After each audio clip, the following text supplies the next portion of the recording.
today on SportsGrid. Kevin Walsh and Joe Lisi with you the Sunday before the Super Bowl. Seahawks, Patriots. Can't wait, my friend, but we will have to wait another week. We will. We're going to be breaking it down for the next 7 days leading up to Super Bowl 60. It's a rematch, right? Last time the Patriots and Tom Brady got the victory. The questionable play call by Pete Carroll. Yep. Do we have some dramatics in this Super Bowl? We'll see. I hope it is entertaining. I will say that. I hope it's a high-scoring game. I don't want to see a 13-3 snooze fest similar to what we saw in New England and Denver in that type of aspect. But again, styles make fights, Kev. It's going to be a very entertaining, I believe, game. And can one of these quarterbacks, either Drake May or Sam Darnold, win their first Super Bowl? Yeah, that is, of course, one of the questions at the top is who gets to completely change their legacy, right? I know that both of these quarterbacks have done that quite a bit already. Drake May is now going to be seen as a consensus top 5 quarterback in football. Maybe some will have their reservations, but I think that is where he will land amongst that, and for some even higher. And Sam Darnold, probably regardless of result, has positioned himself as the franchise quarterback of the Seattle Seahawks. They'll probably even, I don't know, I wouldn't be surprised if they hammered out an extension ultimately over the offseason. But can he fully complete this story? A quarterback who left USC with a lot of talent, a lot of upside, a lot of promise, and he will feel now fully recognizing it in Seattle. And think about the stops, right? New York, Carolina, San Francisco, and obviously Minnesota last year. You think Minnesota's kicking themselves? I mean, Well, I think we have some evidence they are. And we'll get into that. But you just talk about the ability to learn from maybe past mistakes, the ability to mature as a quarterback, to put his team in a position. And quite honestly, Kev, he pushes the football down the field vertically. And I understand the emergence of JSN. But outside of JSN, it's not like they have an elite wide receiver core. Sam Darnold has really come into his own the past couple of years. And people that criticized him last year for having Justin Jefferson and Addison and Hawkinson, I think he's erased those critics up until this point. Now, we'll see how he performs in the Super Bowl. But again, when you hear the teammates talk about him, that is the other aspect when we talk about leader, when we talk about MVP, and we talk about being important to the franchise. Everybody talks highly of Sam Darnold. Everybody. Yeah, that's true. And I think that's important when we look in and break down this game, is that they actually look to him and are fighting for him on both sides of football. I do think, though, in some degree, both of these quarterbacks, look, you can pull Jalen Hurts into this as well. I think we got to a point where analysis was, hey, who's the better quarterback? Well, come on. That's all there is to it then. Right. Because Mahomes kept finding a way. But I think what was even lost during some of the Chiefs' runs is Mahomes wasn't the only reason they were winning games or Super Bowls. And if you look right now, it is more about the full team. It's about the impact coaching has on a game. Mike Vrabel and Mike McDonald are likely going to finish 1 and 2 in the Coach of the Year race, right? Vrabel probably will win it, but I honestly, I think McDonald probably should be the actual guy himself. But you see the impact of that. You see these defenses through the postseason, Joe, right? Or New England's defense, at least through the postseason, has been the story. Not Drake May. Right. Drake May's actually not been very good so far in this postseason. And despite that, they are still here. And that's one of the reasons that on today's show, because, as Joe said, we have a lot of time to we'll get talk to it all. about Trust us. Yeah, if we don't, I don't know what happens, all right? We're going to talk a lot about the coaches and the guys who were hired, the replacements, the offensive coordinators. I mean, there's a lot of fallout, Joe, in Cleveland. We're still waiting to fill jobs in both Arizona and Las Vegas. Yeah, I mean, I understand maybe the Las Vegas job. I don't understand the Arizona job, why it's vacant. Again, I mean, I understand it's ownership. It's how they've handled things throughout the past couple of seasons and looking at it. But what's going to happen with Kyler Murray? What's gonna Good what, point. you're telling me we can't get not one solid coach. You can't get McDermott in Arizona. Right. I mean, maybe he doesn't want to coach, but I mean, that would be a great fit. You can't get somebody else. You can't. I mean, ask Tomlin.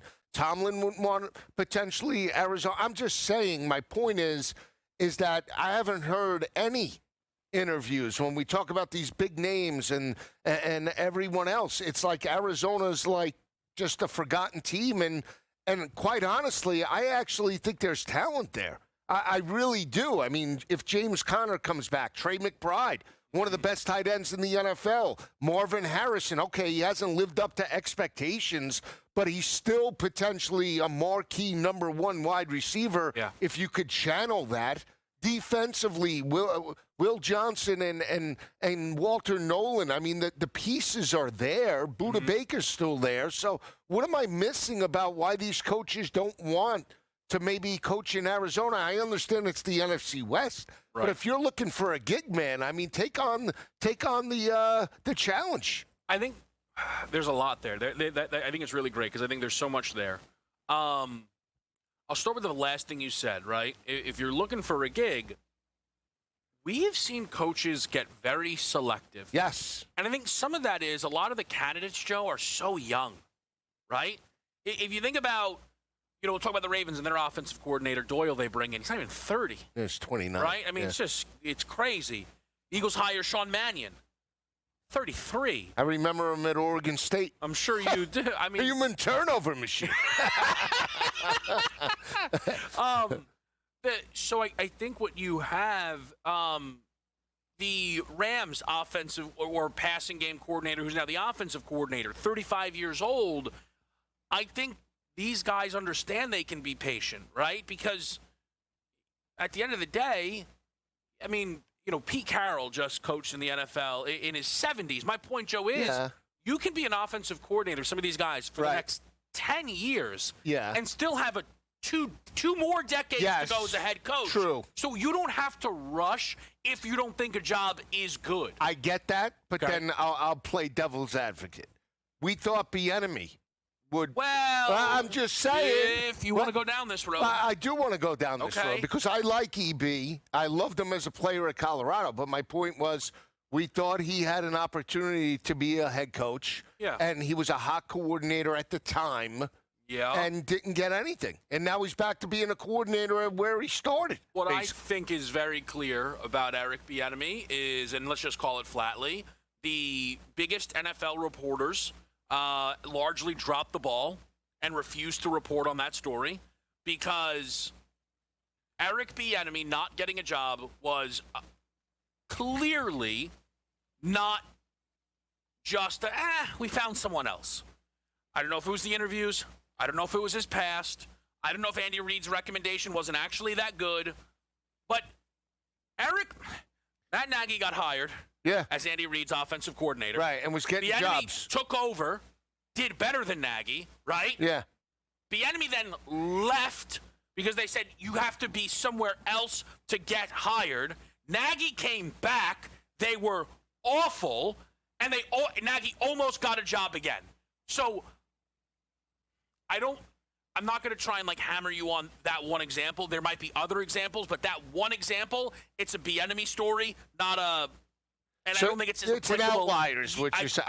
That's my belief. Okay, I'm just saying. Bieniemy stuff. I'm just saying. Bieniemy's only chance to be a head coach is the Chiefs upgrading him after Andy Reid retires. It's possible. That's pretty much where we are in the situation. It's crazy. But that's kind of how it is. And we're going to get more and more and more into all of these things. I think the appropriate starting point, though, is the team who feels like they should be here, maybe more than any who is not, in the Buffalo Bills, and a very busy 14-day stretch that they've had, and how Buffalo Bills fans should feel about that moving forward, how the market will feel as well next.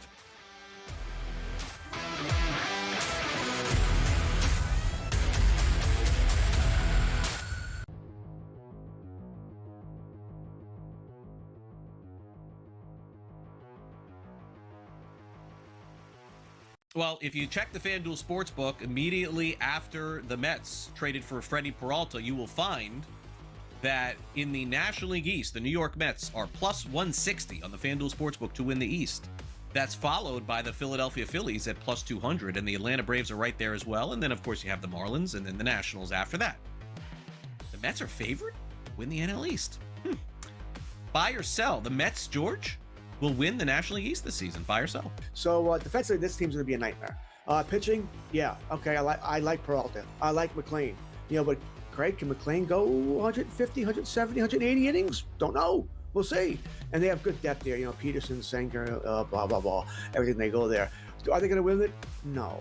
I'm going to sell this. It's not so much that I'm down on the Mets, but Philly's still a good team. All right? Atlanta, a good team. I think Atlanta is one pitcher short of being that team. All right? And maybe they're a team that gets Gallen or gets Framber Valdez. Even though those guys aren't the same they used to be, Atlanta's named to be a number one. Can they be a 4 or 5? Yes. And I think I would like Atlanta a whole bunch here. So it's not a knock on the Mets. I think they're a playoff team. I just don't think they're going to win the division. Small sell. I am with George. I think that the Braves are being supremely underrated here. Like, this is a team that easily could win the division. Would they make another signing like that? I don't know that they would. Philadelphia's perspective, are the Phillies as good as last year? They don't, Zach Wheeler, gone for now, I guess. Is he okay? Can he pitch? Ranger Suarez, not there. Dallas Garcia, that's the big ad for the Phillies. So I think it's going to be close, but I don't think it'll be the Mets. Fantasy Sports Today. Friday, starting at 3 p.m. Only on SportsGrid.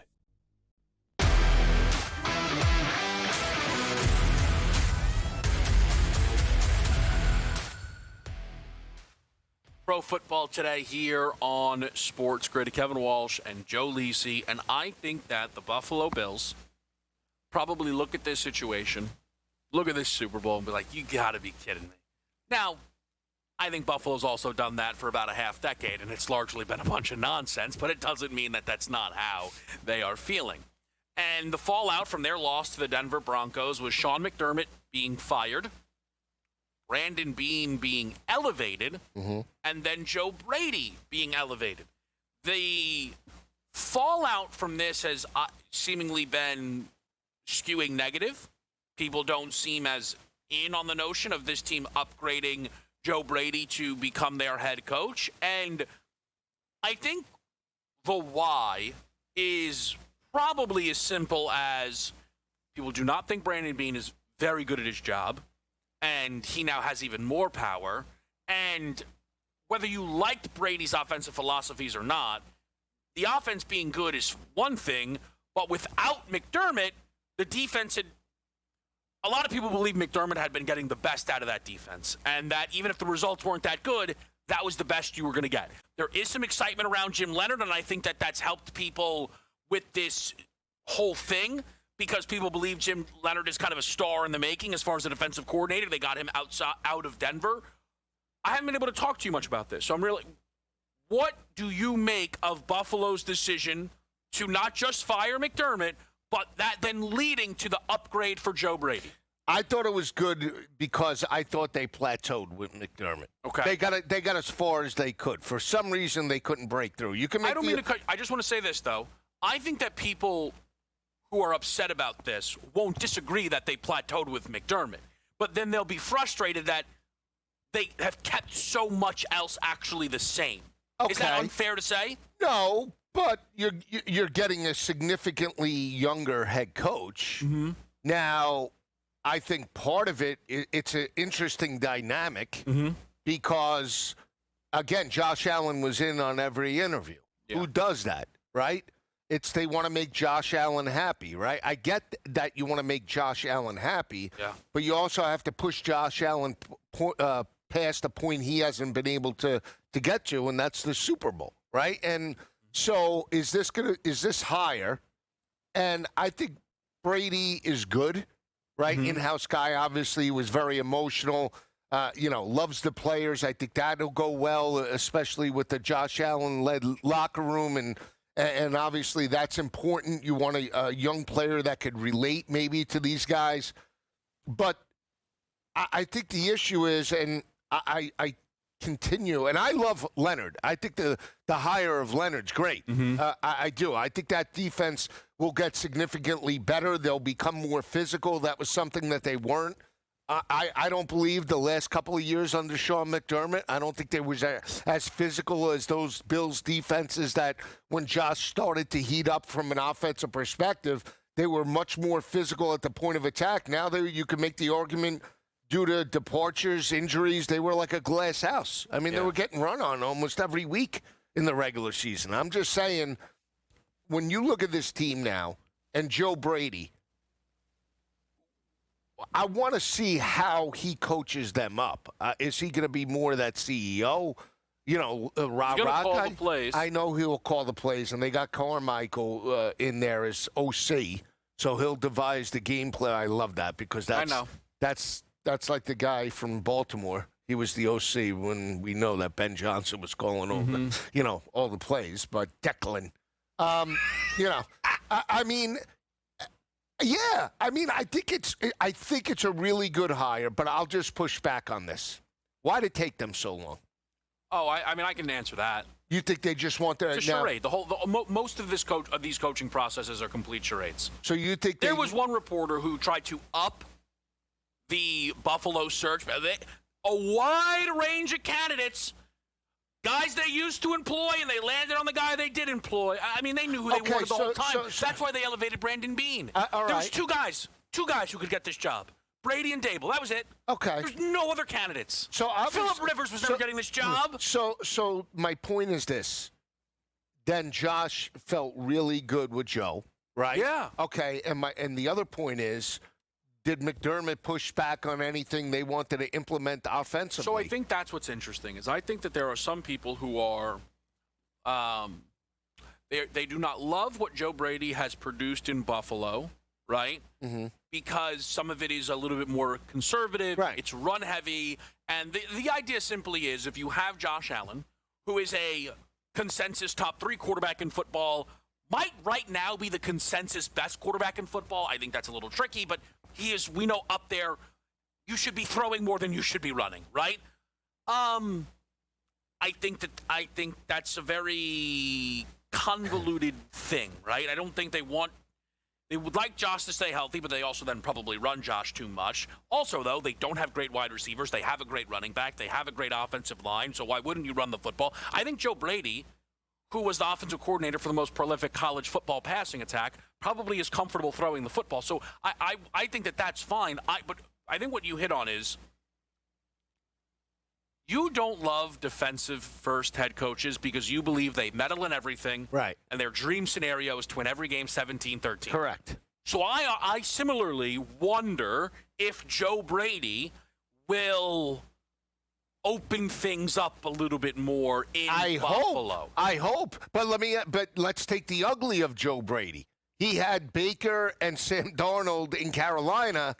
And Carolina was clearly a mess, though. I do right. Is that a Wolves situation? Well, it was messy, right? I mean, it just was. What I think for Buffalo, though, is the concerns of what will this defense be without McDermott are incredibly fair. Okay. Okay. I think the fact that Joe Brady is a year-one head coach offers up some question marks. Okay. But Kellen Moore, though. I think the most important thing is in retaining Brandon Beane, you now will have what is going to end up being the single most aggressive GM in football. And I sometimes that can get worrisome because they make crazy moves. Buffalo, I think, should be willing to make crazy moves. Yeah. Do whatever it takes. Take big swings. Do a deal that the computers hate. They go, that's an overpay. It's fine. Flood the locker room with talent because you keep trying to be the smartest guys in the room and get really angry with the result. Speaking of the smartest guys in the room, talk Eagles football next.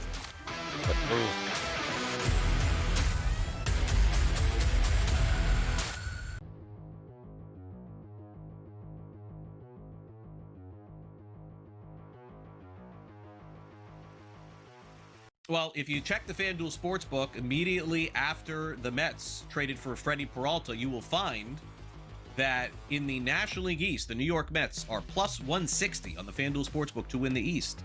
That's followed by the Philadelphia Phillies at plus 200, and the Atlanta Braves are right there as well. And then, of course, you have the Marlins and then the Nationals after that.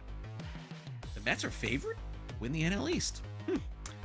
Buy or sell. The Mets, George, will win the National League East this season. Buy or sell. So defensively, this team's going to be a nightmare. Pitching, yeah, okay, I like Peralta. I like McClain.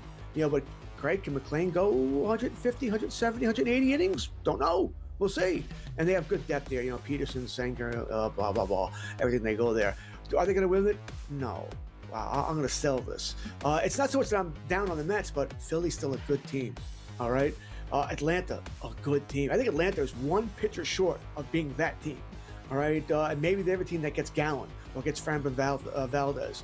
Even those guys aren't the same they used to be. Atlanta's named to be a number one. Can they be a 4 or 5? Yes. And I think I would like Atlanta a whole bunch here. So it's not a knock on the Mets. I think they're a playoff team. I just don't think they're going to win the division. Small sell. I am with George. I think that the Braves are being supremely underrated here. Like, this is a team that easily could win the division. Would they make another signing like that? I don't know that they would. Philadelphia's perspective, are the Phillies as good as last year? They don't, Zach Wheeler, gone for now, I guess. Is he okay? Can he pitch? Ranger Suarez, not there. Dallas Garcia, that's the big ad for the Phillies. So I think it's going to be close, but I don't think it'll be the Mets. Fantasy Sports Today. Friday, starting at 3 p.m. Only on SportsGrid.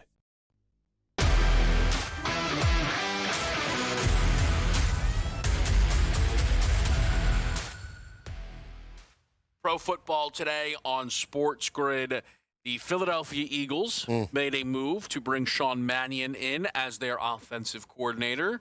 And there is a lot within this hire. People feel like it took ages for the Eagles to land an offensive coordinator. They did not get their top options, though. I think for most of the league, the two top options seemingly were Mike McDaniel and Brian Daboll. And those two guys did get offensive coordinator roles elsewhere, but a lot of teams were interested and didn't, make that move. Detroit was as well. They just moved quicker to Drew Petzing. So I think that is what it is. I think Philadelphia, in bringing in Mannion, though, they did go outside of what would be the typical Sirianni network, and I think that is a positive. We know Mannion will be calling the plays because Sirianni isn't capable of that, so we know that that's going to be the case. The idea is the offensive coordinator will be given full control over the offense, though we do exist in a world where if the offense doesn't look different, much less look better, you will have two guys that people will then fight over who they want to blame, and either Nick Sirianni for meddling and controlling, or Jalen Hurts for not being willing to adjust or throw it over the middle of the field.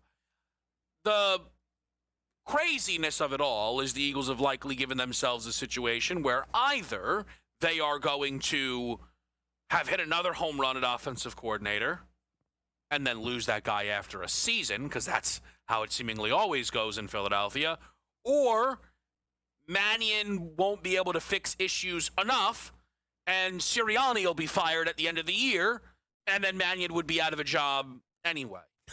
So where are you at, Joe, on the Eagles' offensive coordinator Can I just say this sitting on this desk? Yeah. And before I go into my thoughts, the worm has turned with Nick Sirianni. I mean, you took the Billy Club to Sirianni. I mean, sure. What have you done for me lately, Nick? Yeah. That's it. I love that. I think Mannion got the most, which we saw out of Jordan Love when he was healthy. We saw a different passing attack last year.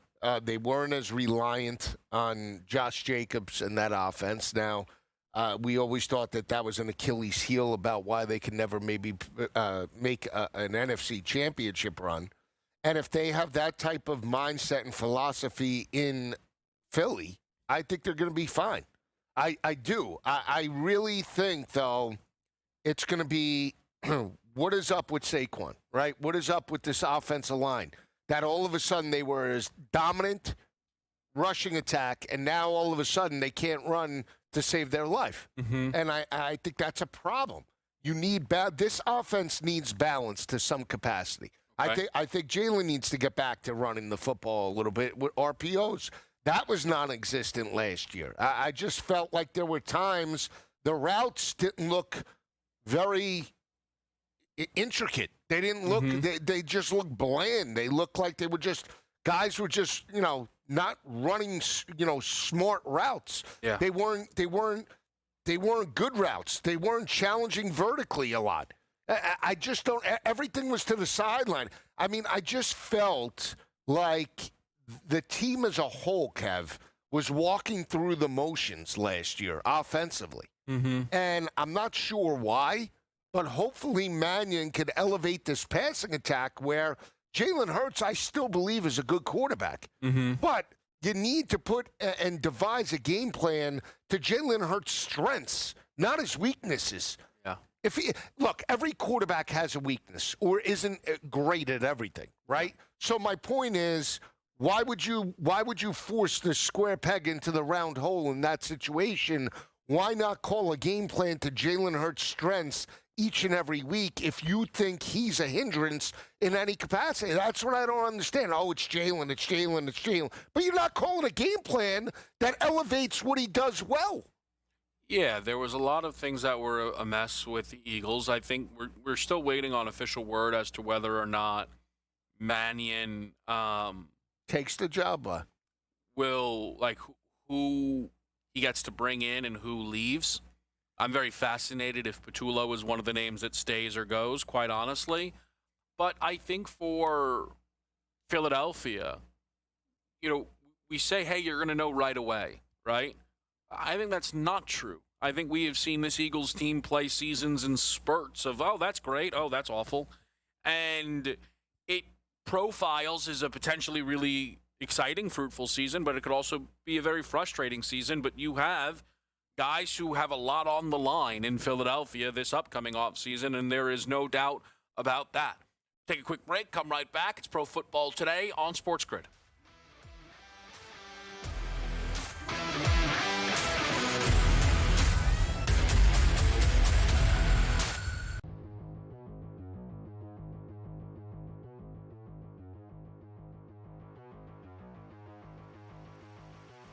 Well, if you check the FanDuel Sportsbook immediately after the Mets traded for Freddie Peralta, you will find that in the National League East, the New York Mets are plus 160 on the FanDuel Sportsbook to win the East.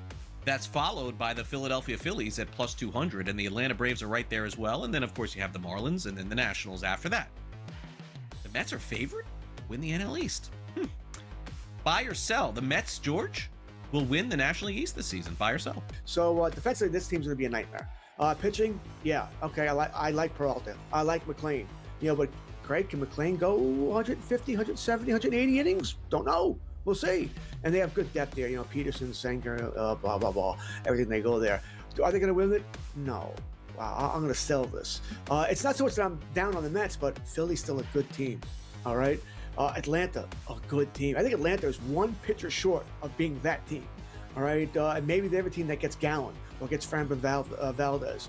Even though those guys aren't the same they used to be, Atlanta's named to be a number one. Can they be a 4 or 5? Yes. And I think I would like Atlanta a whole bunch here. So it's not a knock on the Mets. I think they're a playoff team. I just don't think they're going to win the division. So also, I am with George. I think that the Braves are being supremely underrated here. Like, this is a team that easily could win the division. Would they make another signing like that? I don't know that they would. Philadelphia's perspective, are the Phillies as good as last year? They don't, Zach Wheeler is gone for now, I guess. Is he okay? Can he pitch? Ranger Suarez, not there. Dallas Garcia, that's the big ad for the Phillies. So I think it's going to be close, but I don't think it'll be the Mets. Fantasy Sports Today. Friday, starting at 3 p.m. Only on SportsGrid.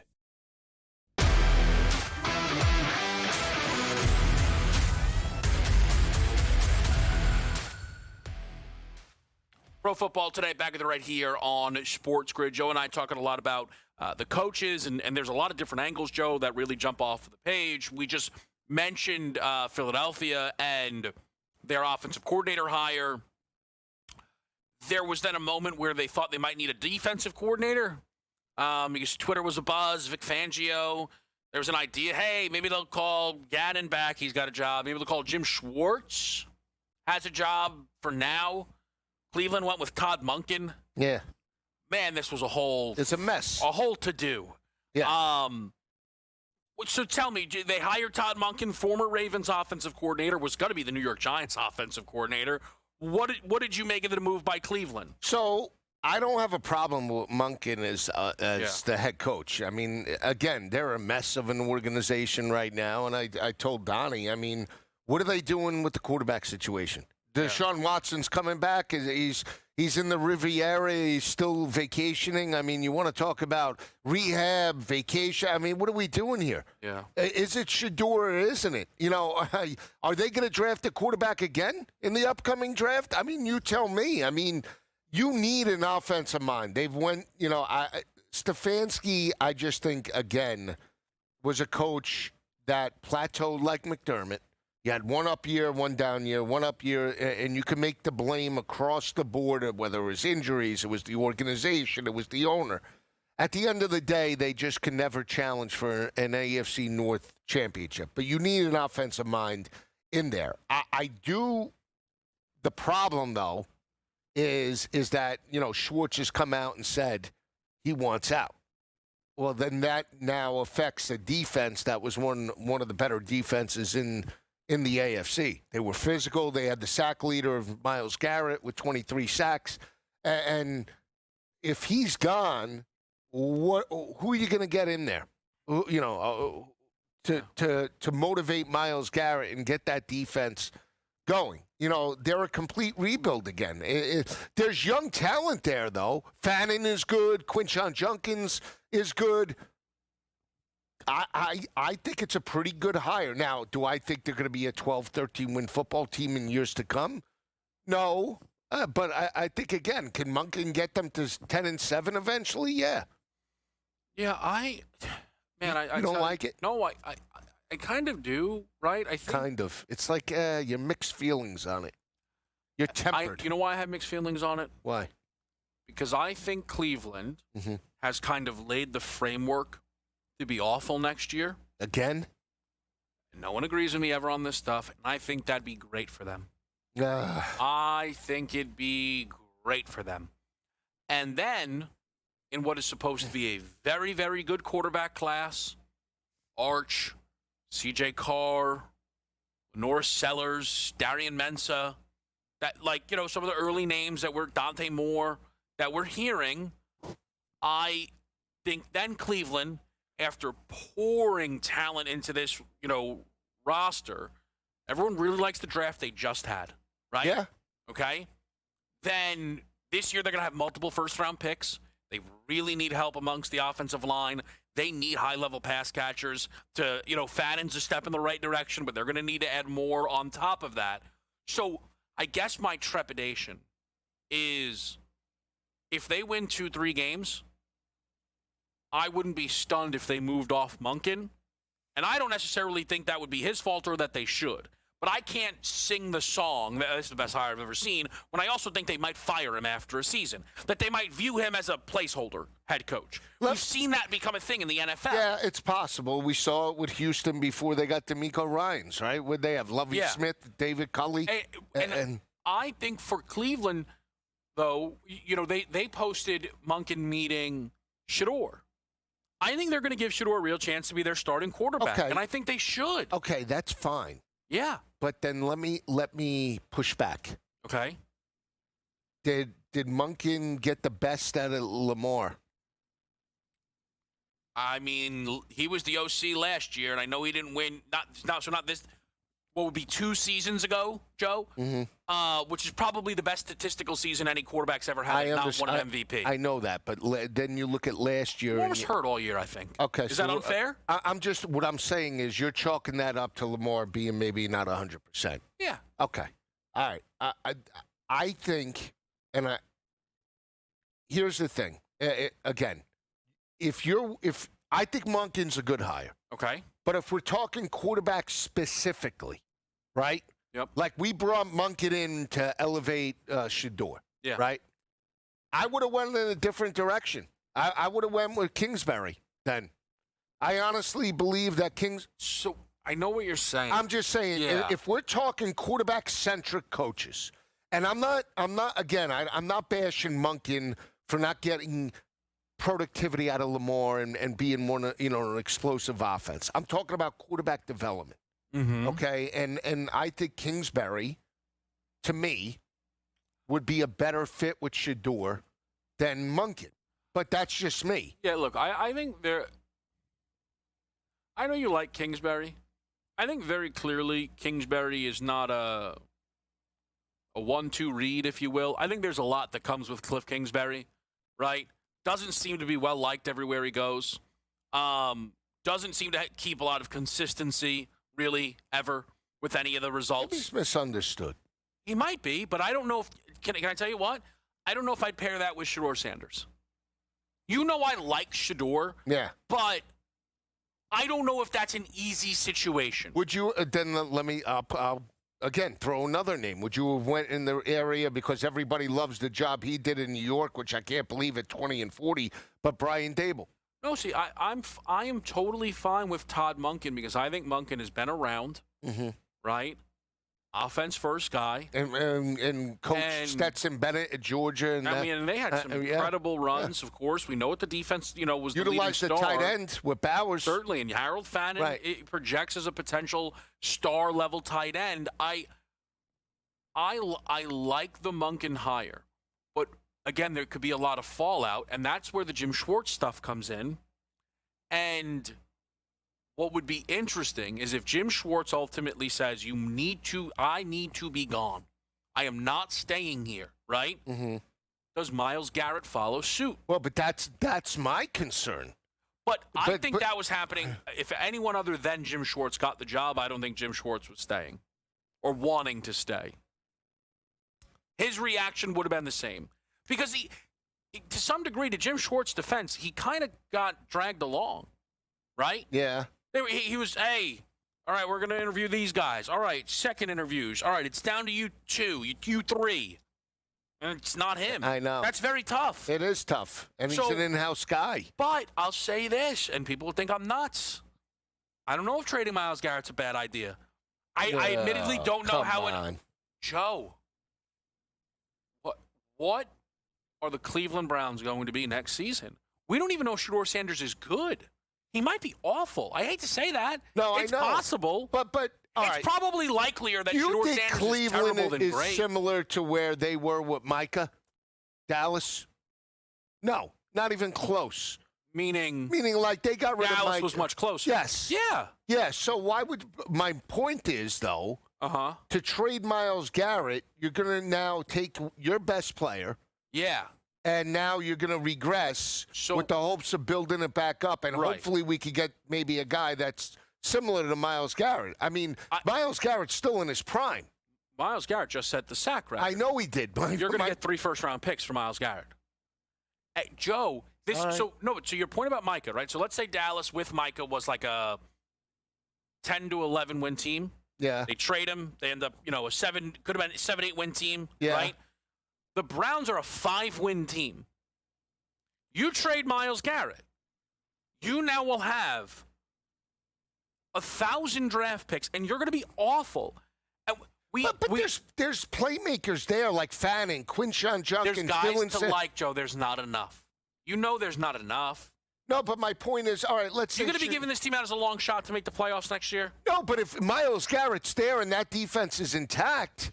And now I draft, and to your point, I get a free agent or an elite wide receiver. What if I got a free agent quarterback like Mac Jones? I'm just saying. Ugh, gross, awful. That's a bad job.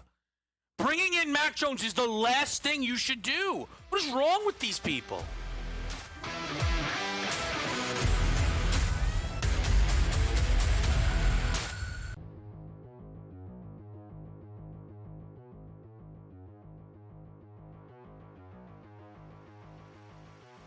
Well, if you check the FanDuel Sportsbook immediately after the Mets traded for Freddie Peralta, you will find that in the National League East, the New York Mets are plus 160 on the FanDuel Sportsbook to win the East.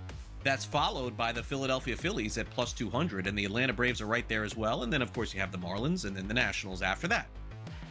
The Mets are favored to win the NL East. Buy or sell. The Mets, George, will win the National League East this season. Buy or sell. So defensively, this team's going to be a nightmare. Pitching, yeah, okay, I like Peralta. I like McLean. But Craig, can McLean go 150, 170, 180 innings? Don't know. We'll see. And they have good depth there. Peterson, Sanger, blah, blah, blah. Everything they go there. Are they going to win it? No. I'm going to sell this. It's not so much that I'm down on the Mets, but Philly's still a good team. All right? Atlanta, a good team. I think Atlanta is one pitcher short of being that team. All right? And maybe they're a team that gets Gallen or gets Framber Valdez. Even those guys aren't the same they used to be. Atlanta's named to be a number one. Can they be a 4 or 5? Yes. And I think I would like Atlanta a whole bunch here. So it's not a knock on the Mets. I think they're a playoff team. I just don't think they're going to win the division. Small sell. I am with George. I think that the Braves are being supremely underrated here. Like, this is a team that easily could win the division. Would they make another signing like that? I don't know that they would. Philadelphia's perspective, are the Phillies as good as last year? They don't, Zach Wheeler, gone for now, I guess. Is he okay? Can he pitch? Ranger Suarez, not there. Dallas Garcia, that's the big ad for the Phillies. So I think it's going to be close, but I don't think it'll be the Mets. Fantasy Sports Today. Friday, starting at 3 p.m. Only on SportsGrid.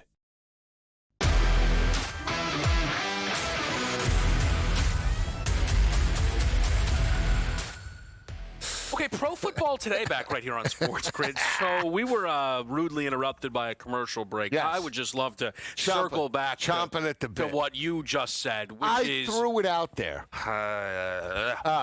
It is the antithesis of, I think, everything I believe in the NFL.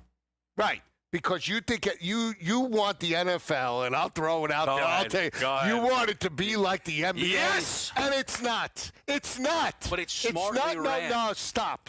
The tanking. Mac Jones? Hey, guys! Happy 7 wins!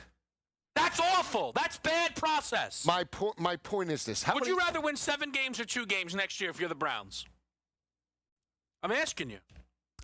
You'd rather win 8 is your answer. Why not maybe 10? I'd rather win 10 and make the playoffs. Yeah. That's not happening. Okay. How do you know?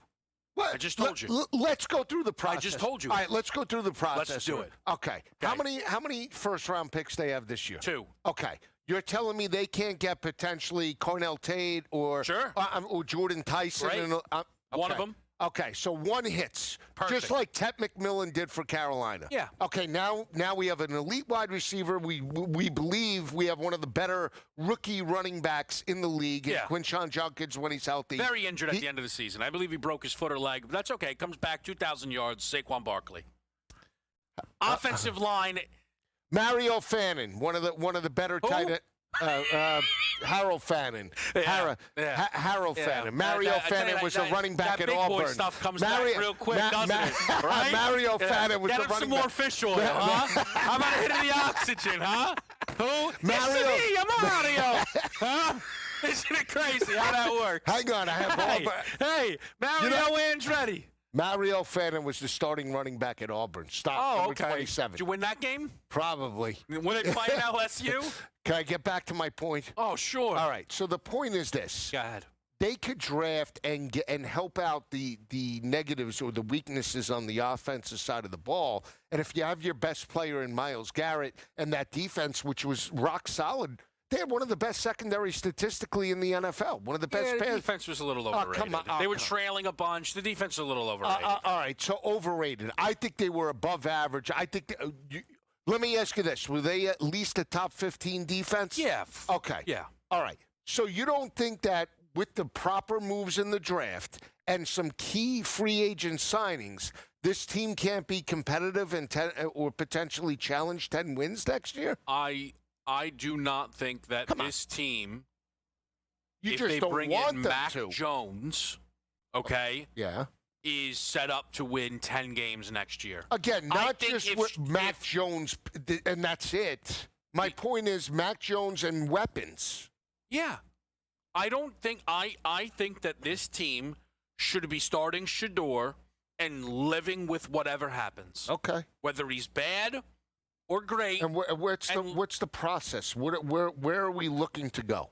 We are looking to eventually go to the top of a division that is very, very difficult to get to the top of because the Steelers are never bad and the Ravens and Cincinnati Bengals are quarterbacked by two of the best quarterbacks of the last decade. Right, okay. So it's going to be a long trek to get there. So rushing it by bringing in a Mac Jones, by bringing in a Kyler Murray, by bringing in a Jarrett Stidham is a bad process. Okay, so New England when they had Mayo, and I understand you're going to throw out they had Drake May. Yeah, I get that, but you can't act like that's not they had a quarterback that just is going to finish top 2 in MVP.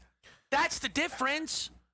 Okay. You think Vrabel would be here with Josh Dobbs starting all 17 games? No, I didn't say a quarterback like Josh Dobbs. I'm Mac saying. Jones and Josh Dobbs. Well, Mac Jones is going to be. I mean, people like the way Mac Jones performed this year. Yeah, and Kyle Shanahan's offense. Okay, but people are looking at Mac Jones, right? And we'll talk to Cap, but Mac Jones has an eerily similar trajectory to where maybe Sam Darnold is. I'm just saying. See, this is what happens. But this is what everyone. Look at. All right, how about Sam Darnold? How about Baker Mayfield? He went to Carolina. It didn't pan out. He went to L.A. He started 1 game or 2 games with McVay, and all of a sudden now he's elevated himself to be when he's healthy, one of the better quarterbacks in the league. Right? I mean, again, did he struggle this year? Absolutely in the second half. Was he 100% healthy? We don't know. But, I mean, you're telling me that Baker now all of a sudden isn't a good quarterback in the NFL? No, I think Baker is clearly a good quarterback in the NFL. I think. So why can't Jones have that type of productivity? I don't. Given the right shot. Because I don't think. Listen, I think we are now in a position due to the resurgence of Baker and Darnold and even the moments of Geno Smith where we're going to wonder, can any quarterback get back to this top spot? But I don't think it's worth, if I'm in Cleveland, giving Mac Jones chance 3 versus just letting Shador play. No, and I again, don't think it's worth, there are a lot of other cheaper ways that you could potentially experiment at quarterback. Okay. Honestly, I'd rather give Trey Lance a chance. I would. Okay. I would. Well, Trey Lance. Oh, now Trey Lance has more tools than Mac Jones. Why do you want to give Mac Jones a chance? Because I'd rather give Anthony Richardson a shot. And this is the problem. and I love mobile quarterbacks, and Trey Lance stinks. Trey Lance stinks. Yeah, I would give Malik Willis a shot. Malik Willis is coming to his own. Legitimately, no, hold on. Here we was go. literally one of the worst quarterbacks I've ever seen in Tennessee. Yeah. And then he sat behind Green Bay, and he's had a couple of show-up appearances where it works out. So why couldn't Anthony Richardson or Trey Lance have the similar thing happen for them? I'll tell you why. Because Trey Lance has sat now for a long time, and he is not elevated his game to the point where you say, wow, he could put up 200 or 300 yards in a game. I mean, Mac Jones put up 397 against the Rams. I mean, he came in with garbage talent and basically fed Kendrick Bourne. I mean, come on now. Put up, right? Jake Browning, had a stretch where he put up 300 yards. And it just didn't work out. I mean, Trey Lance. And then you go back to Anthony Richardson. The guy couldn't complete 50. He couldn't complete 59% of his passes in Florida. Sure. And it's 47% in the NFL. And you're going, I want that guy. No, I want to just start Shador. You want to go, hey, guys, 7-win grid. Stuck in the middle forever. That's a bad process. That's how you stay a loser. You don't want to stay a loser. You want to be a winner.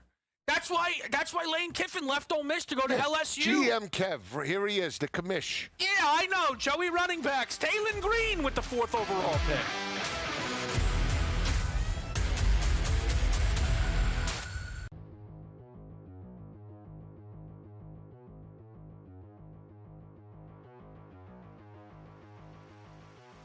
Well, if you check the FanDuel Sportsbook immediately after the Mets traded for Freddie Peralta, you will find that in the National League East, the New York Mets are plus 160 on the FanDuel Sportsbook to win the East. That's followed by the Philadelphia Phillies at plus 200, and the Atlanta Braves are right there as well. And then, of course, you have the Marlins and then the Nationals after that. The Mets are favored to win the NL East. Buy or sell. The Mets, George, will win the National League East this season. Buy or sell. So defensively, this team's going to be a nightmare. Pitching, yeah, okay, I like Peralta. I like McLean. But Craig, can McLean go 150, 170, 180 innings? Don't know. We'll see. And they have good depth there. Peterson, Sanger, blah, blah, blah. Everything they go there. Are they going to win it? No. Wow, I'm going to sell this. It's not so much that I'm down on the Mets, but Philly's still a good team. All right? Atlanta, a good team. I think Atlanta is one pitcher short of being that team. All right? And maybe they're a team that gets Gallen or gets Framber Valdez. Even those guys aren't the same they used to be. Atlanta's named to be a number one. Can they be a 4 or 5? Yes. And I think I would like Atlanta a whole bunch here. So it's not a knock on the Mets. I think they're a playoff team. I just don't think they're going to win the division. Small sell. I am with George. I think that the Braves are being supremely underrated here. Like, this is a team that easily could win the division. Would they make another signing like that? I don't know that they would. Philadelphia's perspective, are the Phillies as good as last year? They don't, Zach Wheeler, gone for now, I guess. Is he okay? Can he pitch? Ranger Suarez, not there. Dallas Garcia, that's the big ad for the Phillies. So I think it's going to be close, but I don't think it'll be the Mets. Fantasy Sports Today. Friday, starting at 3 p.m. Only on SportsGrid.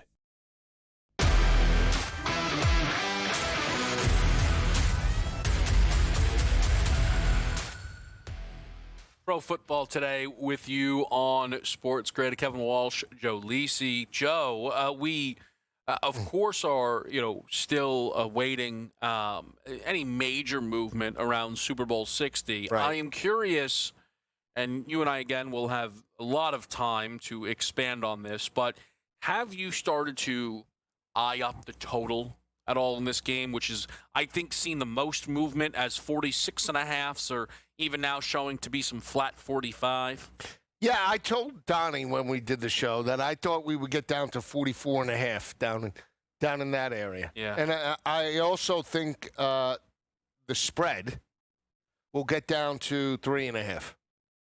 I do not believe we will see the 4.5s later in the week. Mm. And the reason why I believe that is twofold. New England, I think the more that it gets out undefeated on the road or on a neutral field, 9-0 this year, right? History, that dominance, no matter, you could cut it any way you want. Not good quarterbacks, not good teams, checked out, whatever. You still have to win in road environments, and they've done it better than anybody. And even though they got pushed and challenged by a backup quarterback in Jarrett Stidham, that's the one constant that they have overcome throughout the regular season and playoffs. And then on the flip side, and so if you're buying into New England, right, and you talk about how they're going to play, they need they need Drake May to be aggressive, I believe. But that hasn't been their MO in the playoffs, right? They put up points against Houston because of the turnovers for C.J. Stroud. Right? They jumped up with Pop Douglas. But again, I think if you play that game 99 out of 100 times, Vrabel would say, hey, we want to run it. We want to shorten the game and win it 17-13, 21-7. They're not going to be able to do that against Seattle, right? But I still think the perception is, they can. And that's why I think you'll see 44.5. So I think it's all going to be on New England. I don't think I think this is the top. I've said it. And it's the first true road playoff game on a neutral field, right, for Sam Darnold. They've been a number one seed and have had 2 dominant home wins, but now it's him in a road environment. Yeah, this is. I actually heard someone say that they. I shouldn't just say it. They gave Seattle a point for home field advantage in the game. Stop. Come on, who said that? No, it doesn't matter. No, come on. It does. All right, here we go. It doesn't matter. It doesn't home matter. field advantage. What are we doing here? Stop. What do you mean? You don't think so? Well, it's on the West Coast. It's the West Coast. It's Okay. on the West. All right. Okay. You don't make it sunny skies. It might throw off New England. Now, look, might go into hibernation. He's familiar with the stadium, With the airline. and he's familiar with they won 13-3. He went I'm not to taking USC. away from that. I'm just saying in the playoffs, maybe neutral field, even though they play there in the regular season, is played there before. That's been maybe point and a half. Maybe point and a half. I don't know. Point and a half, 2 points. What are we doing? Okay. Give him the full 3. Who's the wheel that put that out? Stop. Give him the full 3. Who's the wheel that put that out? I don't know. Maybe I never heard it. I might be making you heard it. You'll show me in the break. No. Absolutely not. Absolutely not. So you think it gets to 44.5? I do. I might even. It wouldn't shock me. 43.5. All right, now it's wishful thinking. Look, 44.5. I think we can get this week. I think by tomorrow. Yeah, I do. I think now Super Bowl week, you're going to start to see the under come in, and you're going to start to see money coming in on New England. I think if you like it's a similar. I'm pricing it a similar way to what we saw with Jarrett Stidham in Denver. Got a high of 5.5, and then as we inch closer and closer and closer, it was all Denver money, or they moved the line in favor of the Broncos straight up the kick. So the one thing, Joe, is just from what we have seen. I know you have your beliefs, and you'll always be strong in them. It just looks like 3.5 is too far a move. I know there are some of those books that don't pop up on the odds screens that are out there, Vegas only. You got to get to the window, but I think that some of those are at 5. It just seems like there's too much major Seattle love to get this down to 3.5. I at least that's my perception, because I don't know how much the public will be taking the points with New England. I mean, I think we'll find out, but I think the general idea is Seattle is much better. I think that's the idea. I'm not saying I agree with it, but I don't think we see 3.5. All right. Cup of coffee. Sure. We'll do it. Not bad. All right. I'm up a cup of Joe then. That's not bad at all. The Vikings perhaps have seen Sam Darnold in this Super Bowl and have decided to make some moves. We'll talk about that next.